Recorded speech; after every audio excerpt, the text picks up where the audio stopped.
namni calluma jedhee adeemee dhaqee dubbii namaa keessa lixu akka nama saree karaarra adeemtu gam godhee gurra ishee qabuuti.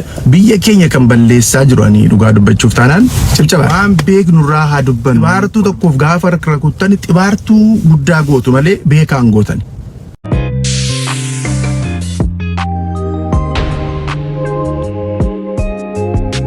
Waa'ee maalii haasa'uuf deemaa jechuu dandeessu. It's all right. Achirra isinii kaa'eera.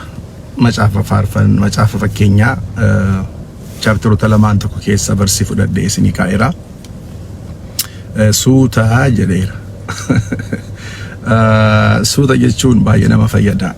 Innaa macaafni fakkeenyaa ani achirra isinii kaa'e kuni namni beekaan of qusachaa dubbataa hin bambanus jedha. Kana malee immoo boqonnaa isa kan biraa kutaa kan biraa keessatti immoo 26:17 irratti immoo maal jedha? 17:27 irratti of qusachaa dubbataa hin bambanu jedha. 26:17 irratti immoo namni calluma jedhee adeemee dhaqee dubbii namaa keessa lixu akka nama saree karaarra adeemtu gam godhee gurra ishee qabuuti jedha. Innaa gaa saree gurra qabuun maal ta'uu akka danda'u bee saree fayyaan jira, saree maraatuun jira. Kutaaleen kun lamaan waan goonu hubannaadhaan akka goonu utuu waan tokko hin godhiin dura isteeppota fudhachuu qabnu, sammuu keenyaan itti qophaa'u akka qabnu. Calluma jennee wanti hundumtuu piroosesii qabaa mitiire? Nyaata nu fuuldura taa'u tokko nyaachuuf dura iddoo taa'anii nyaatan sirreeffatu, teebiliin jira, cheeriin jira. Nyaanni nyaata harka ofii dhiqatanii taa'umsa ofii sirreeffatanii elli sheeppii taa'anii digirii meeqaan taa'amee akka nyaatamu digirii 90 qanaa jennee fudhannee hundumtuu piroosesii qaba. Nyaata saayinaa irraa fudhanii afaan kaa'achuun sammuu keenya keessatti waan hin katabne garuu isteeppota fudhannu qabna. Na waan hundumaa utaallee yoo keessa linne yoo waan hundumaa irratti beekaa of fakkeessine gaariin ta'u. Wal burjaajessina. Ijaa kana ishuuwwan tokko tokko addumatti ishuun ekspertii barbaadu jira. Fakkeenyaaf ani eeriyaa ta'e tokko irratti ekspertiidha. Garuu eeriyaa hundumaa irratti miti. Isa kaan akkuma nama sakaanii dubbisee hubachuu nan danda'a. Garuu eeriyaa tokko irratti wantan yeroo dheeraa irratti baradhe, irratti barreesse, irratti hojjedhe, irratti dubbise nan qaba. Waa'ee eeriyaa sanaa utuu naaseen irraa bareeda. Namni hundumtuu akkuma kana. Utuu namni computer engineering tokko waa'ee computeraa sirriitti nutti himee yookiin software engineering tokko waa'ee software tokko nutti himee namni IT barate tokko waa'ee sanaa utuu nutti himee baay'ee irraa bareeda. Namni baankii keessa waggaa dheeraa hojjete yookiin economistiin tokko, accountantiin tokko utuu area of expertise irra dhaabbatee waan beekurraa nu hiree baay'ee nu fayyada. Really baay'ee nu fayyada. Fakkeenyaaf biyya kana keessatti namni immigration consultancy ta'ee waggaa dheeraa hojjete waa'ee dhimma immigration yoo barbaade dhaqee isa gaafadhe baay'ee na fayyada.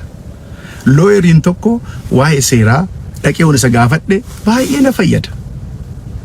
Isinii galee hundumtuu area of expertise qaba. Wanta irratti baay'ee qo'ate, wanta irratti baay'ee hojjete, wanta irratti baay'ee muuxannoodhaan barnootaan itti qophaa'e area wayii qabna. Kana jechuun waan hunda beeka jechuun miti. Na baay'een keenya to be honest namuuf kalchaa ammumallee baay'ee really isin qusachaa haasa'aa jira. Yeroo kaameraa kana fuuldura keenyu baay'een keenya I think nervous taanan se'a. Yoo kanaachi immoo akkamii akka anxiety ta'an itti fakkaata.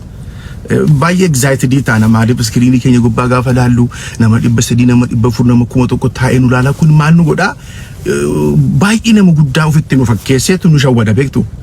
Hin shawwada miinaa jechuun namni 300-400 taa'ee si ilaalaa jira jechuun addunyaa irraati nama tokkoffaadha jechuu miti. Waan xiqqoo tokko beektaa ishee qoodde bareeda garuu waan beeknurraa haa dubbannu walumaa galatti. Gorsan isinii qabu. Waan beeknurraa haa dubbannu, waan nuu gale haasofnu, waan hunduma hin xibaariini, waan hunduma hin borciini. Isinii galee bakka namni akkuma sirra isinitti himedha. Namni waa'ee hikiminnaa barate waa'ee hikiminnaa nuuf qoodu baay'ee nu fayyada. Namni leadership barate waa'ee isaa nuuf qoodu baay'ee nu fayyada. namni waa'ee politiksii qo'ate waa'ee politiksii akka Jawaarfaa haasa'u agartanii akka Dr. Mararaafaa akka irraa bareedu because that is their area of expert. Wanta irratti barasaanii guutuu fixan wanta ta'eef waggaa 20-30 waan qo'atan waan dubbisan barumsaan muuxannoodhaan itti involve ta'anii actively wanta itti hirmaataa keessa jiraataa turan waan ta'eef waa'ee isaa yoo haasa'an agartanii akkan isaan irraa bareedu. Dubbii tolfatanii yommuu isaan haasa'an baay'ee irraa bareeda irraa barattu. Teessanii gaafa dhaggeeffatan idaa siyaasni akkasii jettu baay'ee isin barsiisa.